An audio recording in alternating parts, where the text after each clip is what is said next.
You can't replicate the performance of your top performers. They're different people. You can't replicate a person. We're not clones. So, but what you can do is you can try to identify some of the things that may well be important in the way that they behave that could be replicated. So in other words, you go and look at, well, what are some of the indicators that tell me that this salesperson is performing well? Welcome to Revenue Insights. Every week, we'll be joined by revenue leaders from some of the most successful and highest growing companies.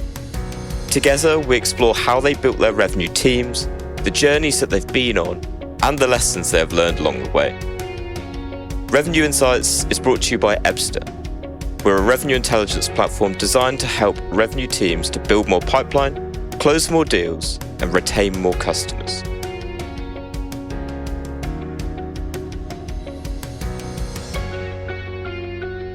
Hello there. You are listening to Revenue Insights. Today I'm joined by Julian Hannabuss. He's the Director of Revenue Operations over at Procurify.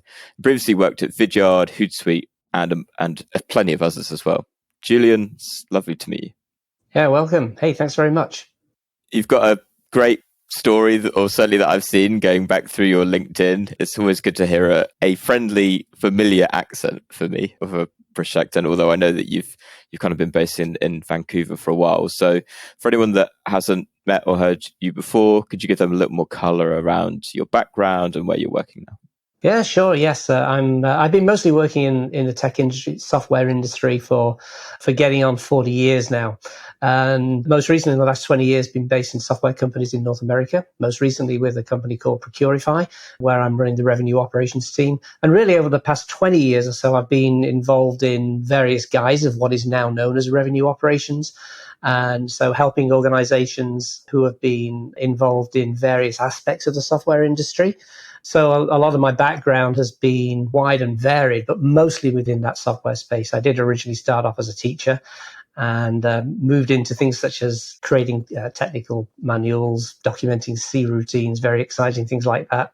Moved into areas such as product development, worked for a while on support lines, doing some consultancy, doing some sales, pre-sales work, doing some channel management. A lot of these things are really helping, as you can probably guess, in terms of the revenue operations function, having experience of lots of different aspects of software organizations and how they run themselves. So that's a lot of my background. And to say I've been mostly involved in sales operations, customer operations, marketing operations, and now revenue operations for some time. So you've really been along the journey, revenue operations as a role, but also as a phenomenon almost, as relatively new in the grand scheme of things. What perhaps has been the most striking part of that journey that you've seen through your career of really B2B companies becoming more data-driven, becoming more analytical? I think there's two areas here. One is obviously the technology has improved to such a degree that you can do a lot of the things you'd really love to have been able to do a long time ago. Now, of course, you can do these things with ease. There's lots of really great solutions out there if you put your mind to it to find things that will help you get along that data-driven journey. But I think probably equally important is the importance that senior leadership inside organizations now places on building their business around analytics. It's no good if you don't have that buy-in to where the leaders are actually going to listen to what you're saying and listen to what the data is telling them. So I think those two things have got to go together. And in fact, I think that second one is more important, that desire for leadership to be understanding and looking at what's happening in their organizations and using data to help form those decisions. I think those two things go hand in hand. So I think those two things have really been essential. Do you think that is, and I appreciate in probably the role that you're in now, you're probably at a place where you got that buy-in, right? Where, your senior leadership, they're bought into the idea of, using data, and they've got access to good data to be able to get the insights to make those decisions. Do you think that's the case across a lot of businesses? What do you think are some of the challenges that a number of businesses are facing that's perhaps preventing them getting there? Well, I can't imagine many senior leaders who are kind of blind to the need to be data-driven. I think there may be a few dinosaurs around there who believe that everything is always seat of the pants and everything is done by feel. I think we all know people who probably have had that attitude, but I think they're few and far between these days. So I think the challenge now is, certainly for somebody in revenue operations, is to get those senior leadership people to have the trust in you that they can go to you and ask you what is this data telling me? And not just ask for the data, but ask for your interpretation of the data. Because one thing, of course, is data, and the other one is the interpretation. How does it now apply to our business on a day-to-day basis? You know, what do I actually do with this data? What do I do differently tomorrow than I'm doing today? So I think that is something which is not necessarily always there. They may say, I want to be data-driven, but then they don't know how to be data-driven. They don't know what it means. They think that being data-driven is having huge, vast amounts of data thrown at them. But what does it actually change on the ground? Does it actually change the behavior of the organization? Does it help the organization become better? Does it help the organization achieve its goals? I think that that's sometimes what is missing. There's just overload of data without it actually being meaningful. People feel that I need this data because if I don't have it, I'm not doing my job properly. But then they're kind of blind to, well, what do I actually now do with this? This conversion metric has gone from this to this. So what? Okay, they may kick and fuss about it, but it doesn't actually change the behavior in any kind of a way. So I think that's an area in which I think we've still got to do a lot of work, is how do you actually make that data actionable and change the organization moving forward in the right direction? I'm interested to know what the kind of state of play was like when you joined Procurify. Was it a few years ago now? Was it in a situation where it's like, okay, we've got our CRM, we've got a huge bloated tech stack? Was it actually running quite well and you were coming in to optimize it further? What was it like? There was no real operational function. There were silos. I mean, it wasn't a particularly huge organization. There were about 100 people working inside it, but it got a fair size of tech stack, as a lot of organizations do. You know, they're sitting on a Salesforce, Marketo, Gainsight style tech stack, very traditional, but nobody really bringing these things together. So I had to do a lot of work to work out, look, what is actually driving this company forward? What are the processes that we actually need to build to make the company move forward? You know, it's a very typical scenario where people had grown up within their own parts of the organization, but there's nothing linking them together. So fortunately, the CEO was very forward thinking and got some good advisors who'd said, look, you really need to get somebody to come in and try and pull all this stuff together. So really, there was nothing there, and I had to build it from scratch. And now we've got a pretty strong functioning RevOps team that I think is one of the best around. I'm interested to know that journey of transformation from kind of where you were to where you are now. What does that process look like? And, you know, realistically, how long does it take? Because I'm conscious that people that will be listening to this will be at different stages of that journey, some perhaps at a similar state and others perhaps at the beginning of that journey. Because I know what it's like internally for us at EBSA, it's this big job here. So interested to know, as someone who's kind of gone through that and come out the other end, what the process is like. Yeah, I've done it a few times now. And there's a couple of different approaches to it. The first thing you've got to do is assess what type of organization do you feel that you need to build. You have to do an element of planning. It's not just haphazard. You've got to do some element of planning, and you've got to take into account what are the skills and the capabilities that actually exist within the organization today and what doesn't. There's a couple of ways of building this, and I've used both of these before. One is that you can go and say, look, what I want to do is I want to go and build a team of people, and that team of people are going to have a particular skill set. And the skill sets that I want are going to be X, Y, and Z, right? So maybe what I want is I want somebody who is skilled in project management. Okay, because we've got a lot of projects and processes that we need to build. I need a really good project manager. Maybe I need a good number cruncher. Maybe one of the needs is that we need a data analyst because we feel that we need to become better driven by the metrics. Or maybe one of the things that we really need is somebody who's a really good process person, somebody who can draw together and build business processes. You know, maybe what I need is an enablement person because we've got a lot of really good stuff, but nobody knows how to behave. Maybe I need an enabler. So you need to look around and think, look, what are the kind of skills that I need? And there's two ways of building this. Either you can, as I said, you can get somebody who's got those particulars of like project manager, trainer, data analyst, and build your team around those. Or you can say, well, actually, what I really need is I need somebody who really understands the marketing aspect of our organization. And I need somebody who understands the customer success part. I need somebody who understands the way that sales happens.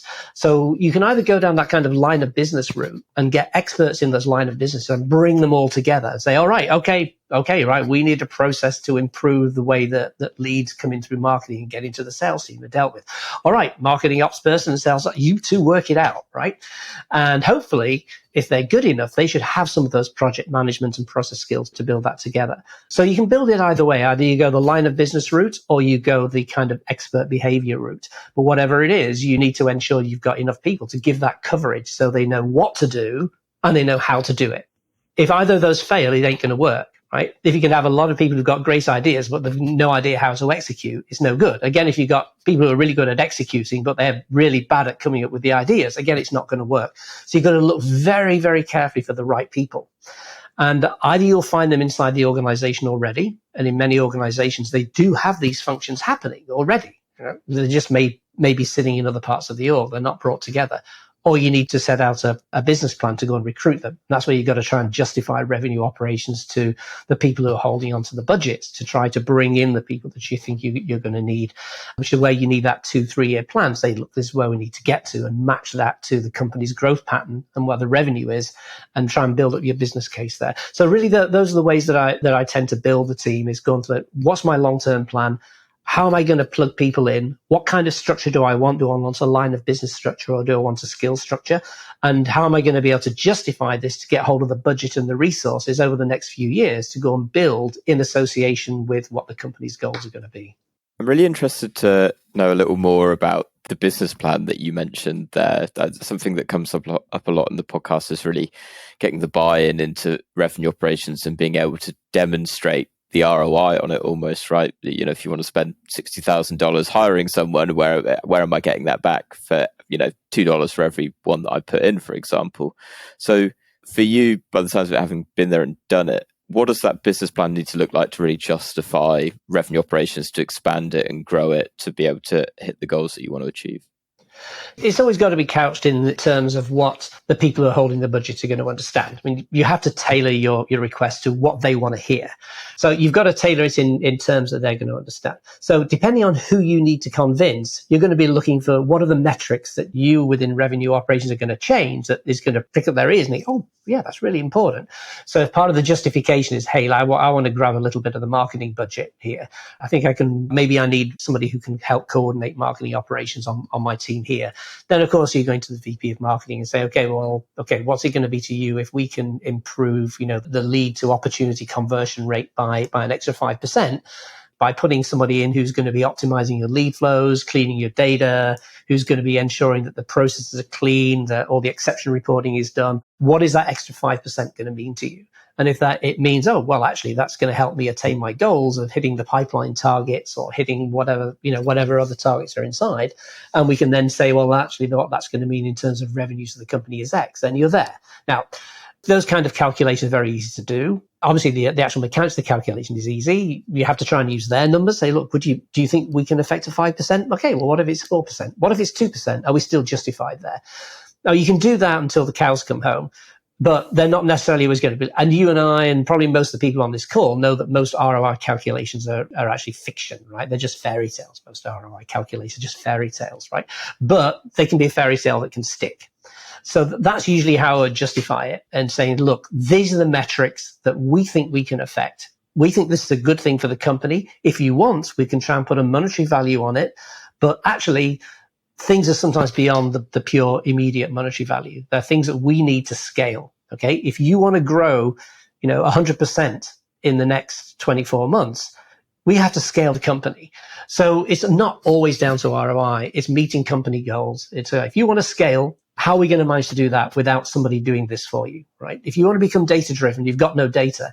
You've got to have somebody. So some things are kind of beyond ROI calculations. It's like things such as an email system. Everybody needs an email system. There's no ROI on your email system, right? It's just there. You just need it. So I think that's how I would approach it in terms of justifying. It's know your audience. Who's holding onto the purse strings? Can you align yourself to the overall corporate strategy, which is the best way of doing it? It's better than an ROI calculation, because an ROI calculation, people can pick holes in it. If it's aligned with a long-term company strategy and you can build yourself into the plan, say, look, if you're going to expand the sales team there, let's go and add an extra operational person to support them and to ensure that they can, each of those salespeople can shave 5% off their time spent in creating quotations. So I would tend to do it that way as the justification. And so far it generally seems to work. And the best way I found, as I said, is aligning to corporate strategy and aligning to line of business strategy once you kind of get down from the CEO, CFO level. I actually really liked how simple you actually described that, and something that I want to dive into and maybe get more into the weeds of things. from your experience and a lot of the data that you've handled, and in particular looking at it through the lens of sales teams, from that analytical perspective, what do you see in terms of the trends that you work with that differentiate, the top performing sales reps that work with your business from, let's say, the rest of the pack? What are those indicators that you see that really stands them out? Yeah, trying to identify something that the reason why people often want to do that is they think they can replicate it. That's why you would do it. Say, okay, he's a top performer, and you read in so many books that what you want to do is replicate the performance of your top performers. No, you can't. You can't replicate the performance of your top performers. They're different people. You can't replicate a person. We're not clones. But what you can do is you can try to identify some of the things that may well be important in the way that they behave that could be replicated. So in other words, you'd go and look at, well, what are some of the indicators that tell me that this salesperson is performing well? And what do we mean by performing well? Usually everybody says, look, do they hit their sales, blow away their sales quota? Do they blow away their numbers? Depending on the business that you're in, it can take a hell of a long time to actually know that. If you've got a sales cycle of 9 months to a year, you don't know whether somebody's been successful until they've been with you for 2 years, really, right? Because the first sale happens in a year's time, and then you've got a year to go and prove out whether you can do it. 2 years, no, that's too long. So you need to be looking for indications of what does good look like in terms of how they behave. So what do they do in terms of how well they deal with the leads that they're given? Are they the type of person who just give me a few leads and I'll close them all? Or do they like vast quantities of things to filter through? And what we found is that sometimes you get somebody who's got exactly the same result. They're both absolutely top performers in terms of they sell a lot of your stuff. But you then go and look at down the funnel, and you find they've got completely different behaviors. We've got one sales rep who's got an absolutely abysmal conversion rate of the leads that you give them and converting them into their pipeline, right? Absolutely abysmal. But once it gets there, she wins everything, right? Anything that moves, she wins it. But she behaves in a very different way. And we've got another rep who is entirely the opposite. They accept everything that moves into their pipeline, and then they only close a small percentage of them. The end result is the same. So which one is right? Which one does that sales manager say, be like that person? Well, yeah, it could be either. So you have to be aware of trying to draw too much out of a single point of data and say, look, everybody be like this person. It doesn't work like that. You really have to go and look at the set of metrics around that individual and see where they seem to be falling. And then it's a skill and judgment thing to say, okay, now we've got the metrics. What things seem to be important for that person? You've got to personalize it. It's very difficult to do it across the board because trying to impose your own patterns on a set of individuals who behave in different ways and who are kind of incented in different ways, it is going to be a recipe for failure. So I think a lot of it is down to the skills of the sales management team, the sales leadership team, to be able to take that data and apply it to individuals, coach those individuals and make them better where they feel that they need better. They know best where they feel that they need to improve, right? You can't just say, by the way, this metric for you is really bad. That doesn't work. You say, look, where do because all salespeople want to sell more. So they know where they're falling down. So you can help guide them along the way, and you can use the numbers to then coach them and say, well, let's go and improve this one. Then you feel that what you're failing at is X. Well, this is where that number is right now. Let's go and see if we can go and move this number from here to here with you, because that will be a good indicator. And then you can tell me whether at the end you think that's actually being effective. Is that making you better? Do you feel that you're doing your job better? So those are the kind of things that I would bring into play there. I think that's a really good point. And what I'm interested in is, do you perhaps have an example of, how from a revenue operations role, you might run some of that analysis, look at some of that behavior, identify, okay, really interesting, like learnings here. How you then feed that into the sales team, because it's obviously fairly prescriptive, right, in terms of the individual and how you're coaching on them. So often I find, speaking to guests on the podcast, is that it's all well and good having the data and having the insight, but the real crux of it then is, how do I now ultimately execute on this? How do I deliver this in a way that someone's going to go, oh yeah, that's a really good point, actually, that's really going to help me, rather than, why am I being told what to do? I know best. Yeah, there's definitely a balance there. I mean, the salesperson's got to be very self-aware. and they've got to be understand where they think their failings are, where they could be better. And the sales manager has also got to be able to pinpoint those areas and then know what to do about it. It's all well and good to say, oh, by the way, for some reason, the size of contracts that you close is only half the size of what we think it should be. That can be a very much of a so what thing. So the skill has got to become, well, what do you actually do about it? What is that? What are we now going to do to help that salesperson to be able to close bigger deals or whatever that fact is? And that's where the skill of the salesperson then comes in. So revenue operations role there is to draw attention to those things, to support the sales leadership in what they think they need to understand about the behaviors of the people who are within their teams, and then to help those sales leaders measure any progress that's being made if it's a quantifiable measure that they're looking at. Such as, okay, well, maybe one of the things that we want to do is, improve the way that they have conversations with their clients. So maybe they need to kind of multi-thread some of the discussions they're having instead of just sending one person. They need to talk to lots of it. So some of it is not necessarily quantifiable. Some of it is qualitative as well. So the revenue operations person has got to know where they stop really, and where you really have to then hand that over and say, okay, sales leadership, we've done our part in this. Now it's down to the skills that you've got in developing your people. And we'll be there to back you up. If you think you want resources, you want enablement, you want training, yeah, we can do that. If you want to start measuring things to go and see if people are making progress and don't have to wait 6 months to see the result, yeah, we can do that. So you've got to be very open to what the leadership thinks they need to drive their people forwards. Something that, and I should caveat to listeners that we're recording this in kind of middle of January 2023, something that I'm just interested to dig into is we're heading into uncertain times, right? Particularly for probably both of us working in SaaS. From your role in revenue operations, what are you doing perhaps differently this year compared to certainly the beginning of last year and even the year before that to kind of prepare for some of the headwinds that are, certainly feel like they're coming in 2023? Yeah, I think that one of the things you need to do is kind of think, well, what could those headwinds actually be? And you've got to kind of match it to your own organization. So there's certain parts of our business I think are going to be more effective than others.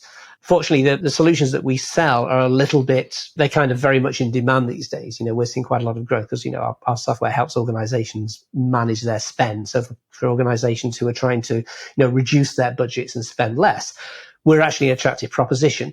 So what we've got to do is we've got to manage two things. On the sales side, we're seeing quite rapid growth. We're seeing a lot of people who are interested in getting our solution. So from one side of our business, we've got to help manage growth, which is a very different challenge from within our customer base. So within our customer base, of course, you've got customers who their business is being very badly affected. They're going out of business. They're seeing huge drops in their demand. We're seeing that in terms of customer attrition. So it's interesting because we've got two aspects. We've got growth on one side and we've got the challenge of keeping customers on the other. So it's very much then, look, how do we then deal with those two different scenarios? What are the kind of things that we need to do to enable our frontline staff, whether in sales or customer success and support, to be able to go and either, take advantage of the growth situation or to help mitigate the issues that customers may come across. So within the customer side, that's where it's kind of burning a lot right now is, okay, well, do we need to kind of change some of our processes and some of the ways that we make our offers to our clients? Do we need to start creating, for example, lower cost packages or ways that customers can reduce their commitment to us in a smooth way? Instead of just saying, because we're in a SaaS business, customers renew every year. Instead of just saying, by the way, time for you to renew. No, let's go and have those discussions much earlier about what the kind of effects are that the customers are under, and come up with, and revenue operations can help come up with ways of offering customers, different ways of paying, different structures, different wording on the contracts, ways of opting out, maybe ways of reducing their commitment and then bringing it back up again.